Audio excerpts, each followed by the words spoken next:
Cheers, everybody. Welcome back to another beer review. Now, this time last week, I did a beer from this brewery and it was absolutely bloody fantastic.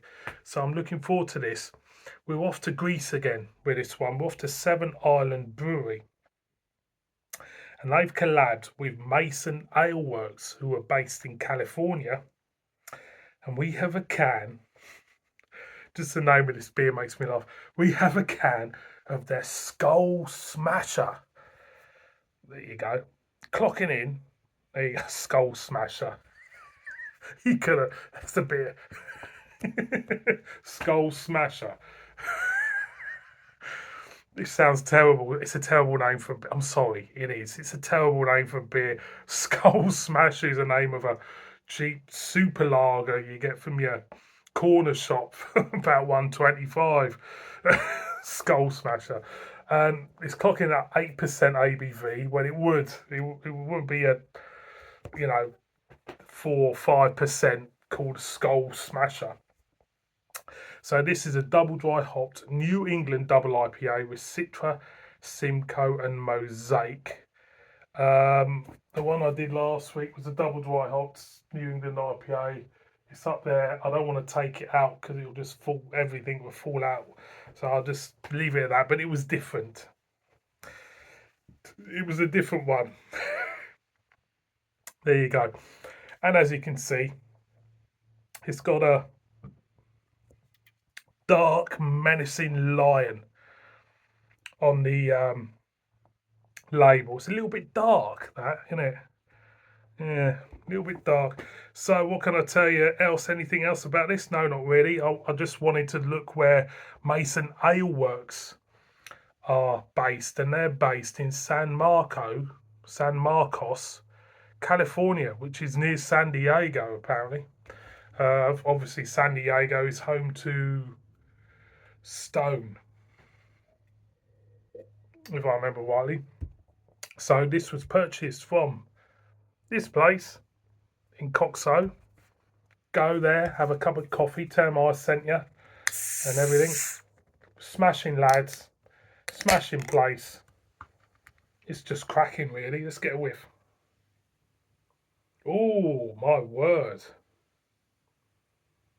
Very fruity, very sweet. You know what it smells like? Wine gums.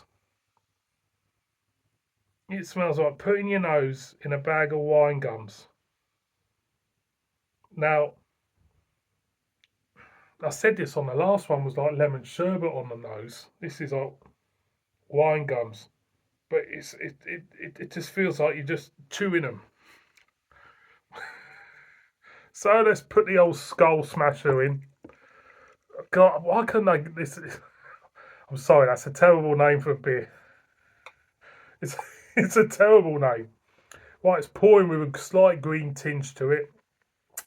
A bit of sediment's gone in because I saw it change colour towards the end. I won't put it up to my eye, dropping my eye, a bit of yeast. You can imagine, can you? Me looking into that and going like that, and a bit of yeast hitting the old eyeball. So there you go. So it's got yeah. Well, it's not going to have daisies and a little cute kitten on it, is it? Really? If it's called Skull Smasher. Anyway, beer in a glass. Look at that. Looks gorgeous. Look at that. That looks absolutely gorgeous. Stick it up to the light. That is beautiful looking. A cross between chicken stock and advocaat. Gorgeous. Get a whiff. Yeah. Still that fruity note, not as concentrated. Obviously, now it's in the glass. It's, yeah, you do get a hint of, there's a hint of dankness behind it, but not much. I'm going to go in. Can't wait for this one. Cheers, everybody.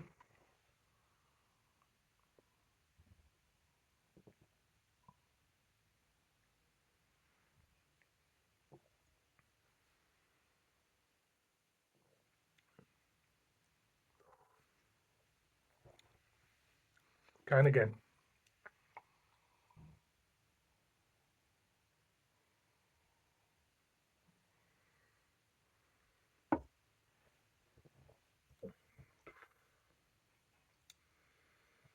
just like the other one. It's banging, absolutely banging. I think for me, the other one was slightly better though. I think this one has got very much. You pick up the alcohol presence in the taste, um, in the overall feel of the beer. You once you swallow it, you get this vapor of alcohol just going up your nostrils and clearing everything out of the way. Going again.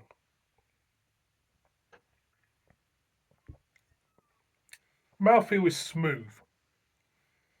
There's a slight hint of dankness on the front end, not much. Then you get in this kind of like wine gum, fruity type of taste to it, which is slightly different. New England elements. Is there any New England elements? Well, I'm not picking them up at the moment. For me, there's this kind of like weird wine gum fruity note, which I keep repeating myself. Yeah, fair enough.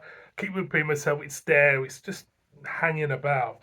So I don't know if it's that's disguising that New England taste we get with these beers. Um, Towards the back end,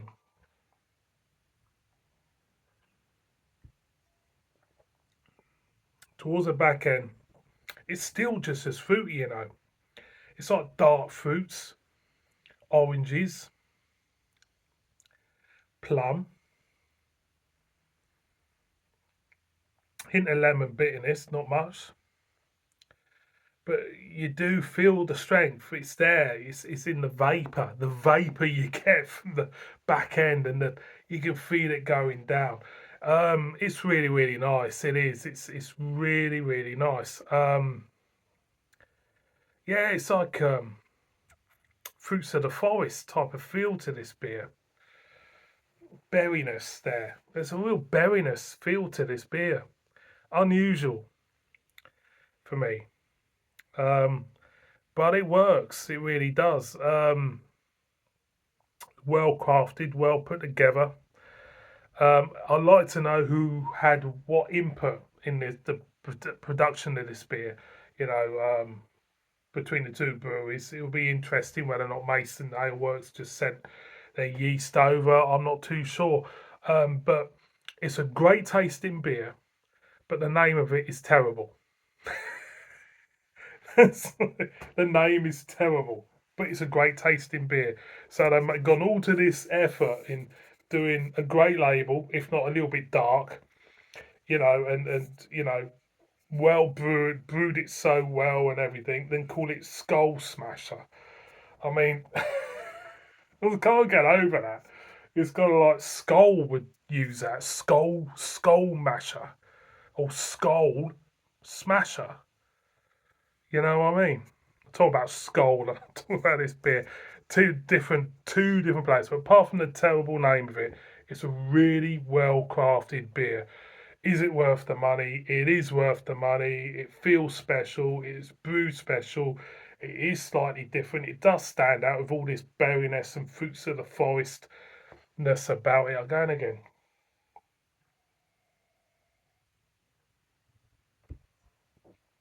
And the dank feel as well. So it is a good beer. It's a good beer, definitely. But I think last week's one up there was the better one, definitely. But it's a good beer, and I highly recommend. So, boys and girls, I've waffled on enough about this Skull Smasher from Greek's Seven Island Brewery and America's California's Mason Ale Works.